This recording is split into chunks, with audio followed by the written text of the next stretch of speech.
Salut à tous et bienvenue dans Face à l'inconnu, l'émission dédiée à la communauté chrétienne. Ici, nous discutons de sujets personnels, de toutes sortes de sujets personnels, mais aussi des sujets qui affectent notre communauté qui, évidemment, est la communauté chrétienne. Donc, aujourd'hui, on va affronter notre premier inconnu. Qui sommes-nous? Roulement de tambour. Mon Dieu. Donc, moi, je m'appelle, personnellement, non, je m'appelle Sandra. Et toi? Moi, c'est Clados. Clados, avec un grand K. D'accord, bienvenue Clados, bienvenue Sandra et bienvenue. Enchanté. Enchanté. Et bienvenue à notre communauté sur YouTube, sur n'importe quelle plateforme. Bienvenue, bienvenue et encore bienvenue. Oui. Donc, c'est quoi Face à l'inconnu? Face à l'inconnu, c'est... J'avais eu l'idée de Face à l'inconnu il y a de cela 3 ans parce que je voulais partager avec la communauté chrétienne mes expériences personnelles. OK. Pour que nous puissions tous grandir ensemble, parce qu'il y avait des moments difficiles que je traversais il y a longtemps, et quand je m'en suis en sorti, je me suis dit, ce serait bien de partager les expériences personnelles sous forme de témoignages, OK. et aussi pour donner en quelque sorte un aperçu à des gens qui probablement vont tomber dans ce genre de situation dans le futur, que bien vrai, ce qui a marché pour moi ne peut pas marcher pour eux, mais qui ne se sentent pas seuls dans ces genres de situations-là. Donc, je me suis dit, ce serait une bonne idée. Et ça m'a pris quand même 3 ans à réfléchir. C'est longtemps, ça. Okay. Oui, à beaucoup réfléchir. Savoir est-ce que c'est vraiment la bonne chose à faire, demander la volonté de Dieu. Et voilà, finalement, je me suis décidé. D'accord. Et alors, nous y voilà. Oh, eh bien, merci pour ça. Mais puisque c'est toi le mastermind, c'est toi le créateur de Face à l'inconnu, pourquoi un podcast? Pourquoi une émission au lieu de, je sais pas, un ministère ou aller au bord des rues et prêcher? Pourquoi une émission? Pourquoi? Bon, parce que je pense que ce serait beaucoup plus facile. C'est beaucoup plus facile d'avoir accès à l'information aujourd'hui avec toutes les plateformes qui existent. C'était la première, pour moi, je dirais la première avantage, ce qui m'était passé par la tête. Parce que, en fait, c'est beaucoup plus facile de toucher plus de monde quand tu es sur une plateforme numérique. Parce qu'aujourd'hui, on est tous sur le digital avec plein d'informations qui circulent de gauche à droite. On est bombardé d'informations partout. Mais je me suis dit, déjà en utilisant mon expérience et puis comment Dieu m'a fait sortir de toutes ces difficultés-là, en discutant des sujets qui ont rapport avec notre société et tout, le faire sur les plateformes digitales va me permettre de toucher plus d'audience, toucher plus de personnes que de rester dans un coin de rue ou bien de rester seulement dans une église. Parce que dans le temps de Jésus, il n'y avait pas de plateforme digitale, mais la seule façon pour lui d'évangéliser, de partager la bonne nouvelle, c'était de passer de ville en ville et rassembler les gens, etc. etc. Donc, je pense que c'est ce à quoi nous servent les plateformes digitales. C'est pour ça que j'ai décidé d'en faire une émission, un podcast. Ben, ça peut rester en ligne éternellement tant que c'est sur Internet. D'accord, c'est une bonne idée. Et merci de m'avoir invité aussi à faire partie, à être à... Ah ben, quoi? Oh, OK. Comment on dit ça? Co-host? C'est quoi le terme en français? En passant, moi, je parle... Co-animateur. Oui, alors merci de m'avoir invité. C'est ça. Au début, j'avais un peu peur, je vais pas te mentir, parce que je suis quelqu'un qui aime parler. Ben, je pense qu'on est quand même 2 personnes qui aiment parler. Mais de faire ça, tu vois, sous forme de podcast ou si... je pensais que comme, mais il y a tellement des milliers de podcasts dans ce monde, tu sais. Ça serait quoi la différence entre nous et eux? Mais aussi, pour être honnête avec toi, c'est comme un peu intimidant, tu vois, de se mettre devant la caméra et juste de discuter, de faire connaître à tout le monde tes pensées et tout. Mais après plusieurs discussions, et après plusieurs discussions aussi des sujets aussi de discussion qu'on a discuté ensemble, plus en privé. Oui. J'ai trouvé que c'était quand même essentiel qu'on puisse partager un peu nos opinions par rapport à certains sujets. Oui, en fait profiter aussi exactement. Les autres, parce que c'est ça. C'est seulement de cette façon-là que nous allons grandir en tant que... nous allons tous grandir en tant que chrétiens. Oui. Parce que l'objectif n'est pas de forcer notre façon de penser sur les autres. Exactement, ouais. Parce que l'objectif d'un débat ou bien d'une discussion à la fin de la journée, c'est d'apprendre des uns des autres. Oui, donc, je suis d'accord avec ça. En partageant nos expériences, en partageant comment nous vivons la vie chrétienne depuis notre naissance jusqu'à là où nous en sommes aujourd'hui, d'autres personnes peuvent trouver cela inspirant et ça peut les motiver aussi à appliquer des changements dans leur vie et à grandir spirituellement dans la communauté chrétienne. Donc, exactement. C'est un bon point que tu apportes. Tu parles du concept de... en anglais, on dit growth. C'est le concept de grandir. Est-ce que, sur ce même terme-là, est-ce que nous, on est des professionnels dans ce qu'on va discuter, les sujets qu'on a amenés sur cette plateforme, ou on est des amateurs, ou on est des gens qui sont genre ancrés dans notre façon de penser et comment tu nous catégoriserais?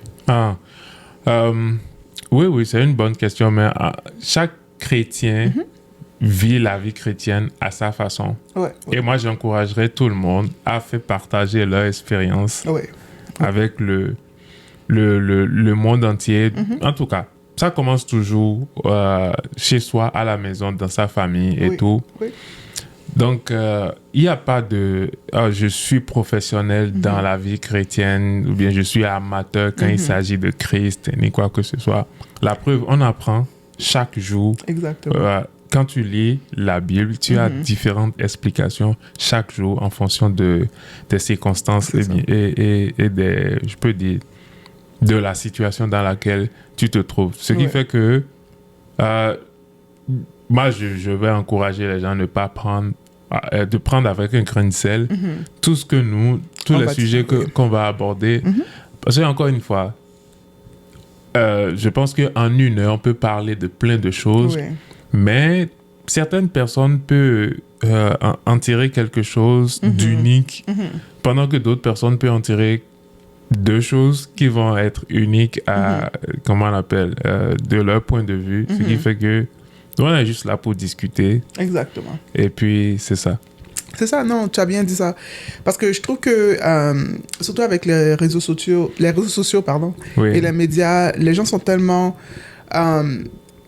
accro, genre, c'est comme si tout ce qui vient des réseaux sociaux et des médias, c'est la vérité. C'est la certitude. C'est la certitude, exactement. On est des êtres humains, on fait des erreurs. Et moi, je pense que un des points importants à mentionner à notre audience, c'est que on peut aussi faire des erreurs. Et nous, on n'est pas là pour prêcher, on n'est pas là pour... comme tu as dit, genre, faire les gens avaler notre opinion. On est là juste pour discuter. On est là pour se poser des questions. On est là pour grandir. Et on est là aussi pour comment dire, aussi aider notre audience aussi à apprendre quelque chose de la façon que nous, on l'a appris. Et peut-être les autres vont l'apprendre de façon complètement différente. Mais on est vraiment là pour être ouvert à toutes sortes de sujets et à toutes sortes de discussions. Pour continuer dans cette même lancée, on est ouvert d'esprit parce qu'on peut se tromper sur certains sujets. Exactement, on peut avoir tort sur certains sujets et puis nous, on est ouvert à en apprendre plus des personnes qui nous écoutent ou bien qui nous regardent. C'est ça. Parce que c'est encore une fois de la seule façon par laquelle on peut grandir spirituellement. Exactement. Donc, c'est un peu ça. Oui, non, c'est bien dit. Et dernière question, juste pour clôturer un peu l'introduction. C'est qui notre audience? Est-ce que ce sont juste des chrétiens ou ce sont des... Évidemment, cette plateforme, pardon, pas cette plateforme, mais ce podcast est dédié à la communauté chrétienne.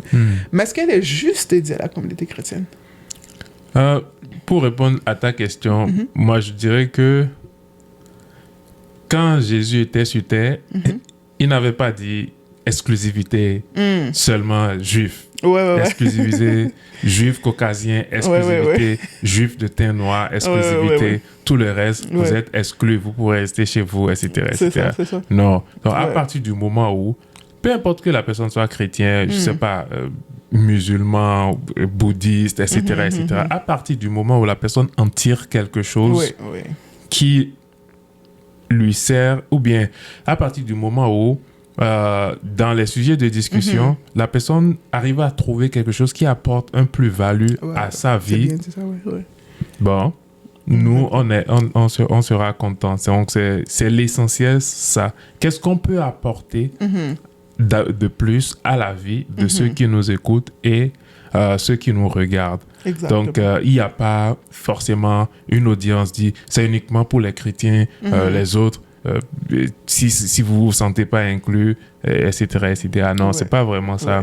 Parce que nous, on encouragerait les gens quand même d'écouter au maximum, de quand même prendre la peine, la patience quand même d'écouter du début jusqu'à la fin. Exactement. Parce qu'il peut arriver parfois que tu t'intéresses à une émission et tu commences à écouter un sujet et à un moment donné, tu es en désaccord avec ce que la personne dit et tu dis, OK, moi je ferme la page, des choses comme ça. Sans savoir que peut-être que la personne peut élaborer encore un peu plus, un peu plus loin dans la discussion. Donc, c'est un peu ça. Il n'y a pas d'audience stricte en tant que telle. À partir du moment où vous y trouvez, je ne sais pas, votre avantage ou bien votre bénéfice dans ce qu'on dit, tant mieux.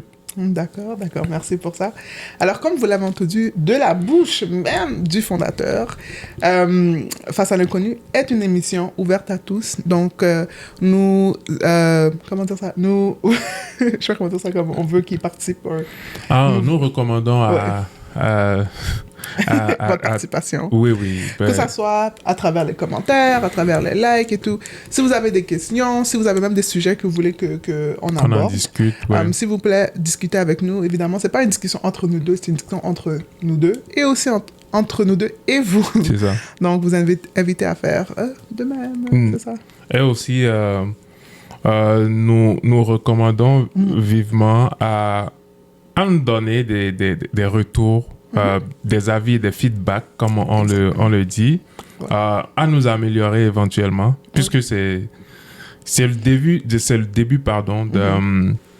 d'un très long aventure.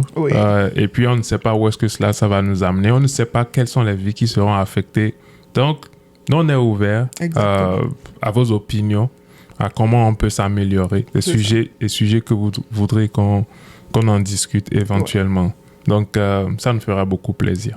Je vais te laisser clôturer, mais le mot de fin serait toujours garder la foi et toujours questionner nos croyances personnelles pour éviter de tomber dans certains péchés qu'on ne sait même pas que ce sont des péchés. Donc, sur ce, restez connectés et à la prochaine épisode. À la prochaine épisode. Bye bye.